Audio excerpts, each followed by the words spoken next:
மேட்டூர் அணையில் போதிய தண்ணீர் இல்லாததால் டெல்டா மாவட்டங்களில் குறுவை சாகுபடி முடங்கியிருக்கிறது. இது தொடர்பான செய்தி தொகுப்பை பார்க்கலாம்.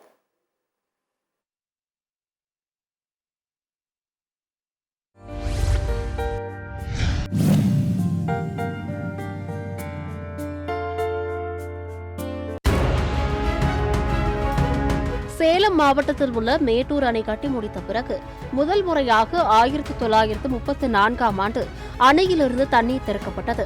ஆண்டுதோறும் ஜூன் 12ஆம் தேதி திறக்கப்படும் மேட்டூர் அணை ஜனவரி 28ஆம் தேதி மூடப்படும். இந்த 230 நாட்களுக்கு திறக்கப்படும் சுமார் 330 டிஎம்சி தண்ணீரை பயன்படுத்தி காவிரி டெல்டா மாவட்டங்களில் 16 லட்சம் ஏக்கர் நிலங்களில் குறுவை, சம்பா, தாளடி என முப்போகம் விளைந்தது. ஆனால் இந்த ஆண்டு ஜூன் 12ஆம் தேதிக்கு பிறகு திறக்க வேண்டிய தண்ணீரையும் திறக்கவில்லை. எப்போது திறக்கப்படும் என்ற தகவலும் இல்லை. காரணம், மேட்டூர் அணை திறக்கும் அளவிற்கு தண்ணீரே இல்லாததால் டெல்டாவில் குறுவை சாகுபடியே கேள்விக்குறியாகியுள்ளது. கடந்த ஆண்டு இதே நாளில் மேட்டூர் அணையில் 93.47 டிஎம்சி தண்ணீர் இருந்தது. ஆனால் தற்போது நீர் இருப்பு 13 டிஎம்சி மட்டுமே உள்ளது. அணைக்கு நீர்வரத்து இல்லாத நிலையில் டெல்டா பாசனத்திற்கு தண்ணீர் திறந்தாலும் 3.5 டிஎம்சிக்கு மேல் திறக்க முடியாது. எப்பெல்லாம் கூடுதலாக மழை பெய்யுதோ அப்போ வடிகாலாக தான் தமிழ்நாடு இருக்கு. பற்றாக்குறை காலங்களில் எப்படி பகிர்ந்து கொள்வதுன்னு உச்சநீதிமன்றத்தினுடைய தீர்ப்புல தெளிவாக இருக்கு. எனவே அதை நடைமுறைப்படுத்துவதற்கு கர்நாடக அரசாங்கத்தை வற்புறுத்த வேண்டிய ஒரு மிகப்பெரிய தேவை இன்னைக்கு உருவாயிருக்கு.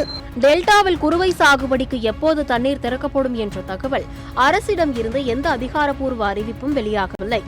தென்மேற்கு பருவமழை கை கொடுத்தால் மட்டுமே நீர்வரத்து அதிகரித்து மேட்டூர் அணை நிரம்பி தண்ணீர் திறக்க முடியும் என்ற நிலையே கள நிலவரமாக உள்ளது.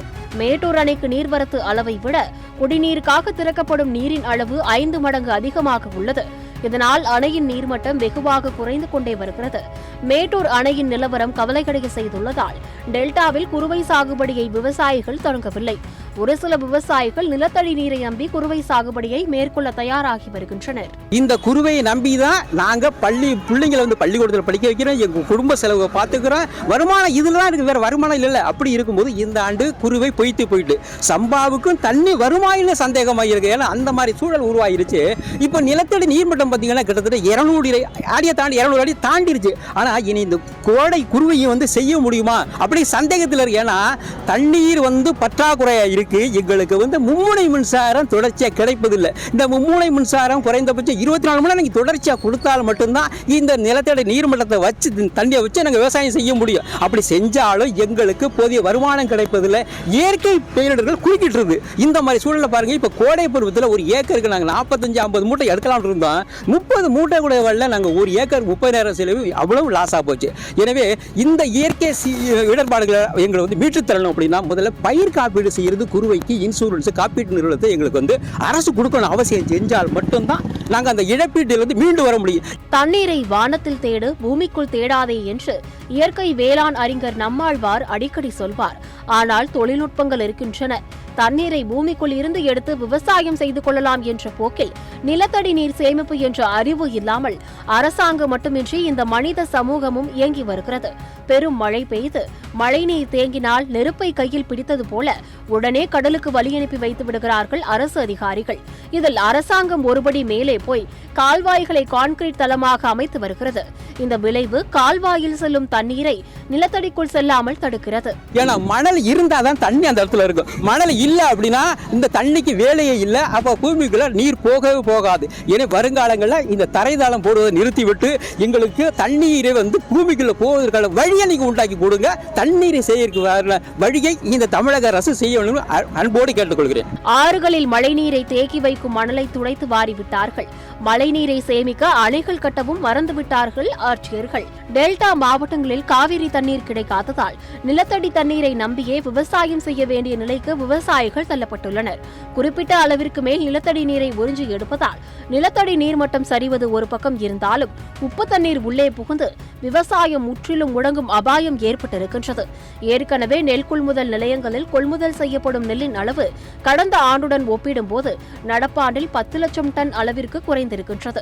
அதாவது தமிழகத்தில் நெல் கொள்முதல் அளவு 4 1 பங்குக்கும் மேலாக குறைந்திருக்கின்றது. நிலைமையே இப்படி இருக்க தற்போது டெல்டா மாவட்டங்களில் குறுவை சாகுபடி தொடங்க முடியாத சூழல் ஏற்பட்டுள்ளது. நெல் விளைச்சல் மேலும் குறையும் அபாயமும் உருவாகியுள்ளது. நெல் விளைச்சல் குறைந்தால் அடுத்தடுத்து என்ன நடக்கும் என்று நீங்களே யோசித்து பாருங்கள்.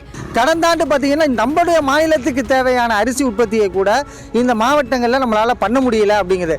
இது காவிரி டெல்டா மாவட்டங்கள்ங்கிறத பொறுத்த வரைக்கும் தமிழ்நாட்டினுடைய அரிசி உற்பத்தியில் கிட்டத்தட்ட ஒரு 30-35% தேவையை பூர்த்தி செய்யக்கூடிய மாவட்டங்கள்.